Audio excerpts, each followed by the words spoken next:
کہ ہر مسلمان کے گھر میں حضور کائنات صلی اللہ علیہ وسلم کی روح مبارک موجود ہوتی ہے. اس کے گھر میں، ہر مسلمان کے گھر میں حضور کائنات صلی اللہ علیہ وسلم کی روح مبارک موجود ہوتی ہے. اسی لیے کہتے ہیں جب گھر میں جاؤ تو کیا کرو؟ کیا کہو؟ السلام علیکم یا ایھا النبی.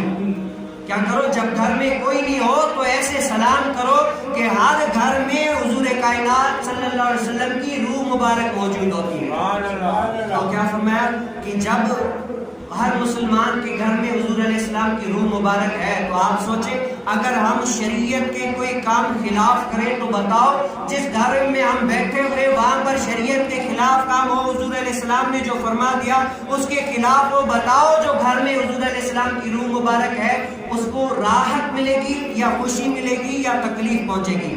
یہ آپ پر فیصلہ. آپ سوچیں کہ اگر ہم اللہ تعالیٰ کی رضا والے کام نہیں کرتے، اللہ تعالیٰ کو راضی کرنے والے کام نہیں کرتے، جس سے اللہ تعالیٰ نے منع کیا وہ کام کرتے ہیں، بتاؤ جو ہمارے گھر میں حضور علیہ السلام کی روح مبارک ہے اس سے ان کو خوشی محسوس ہوگی یا غم محسوس ہوگی؟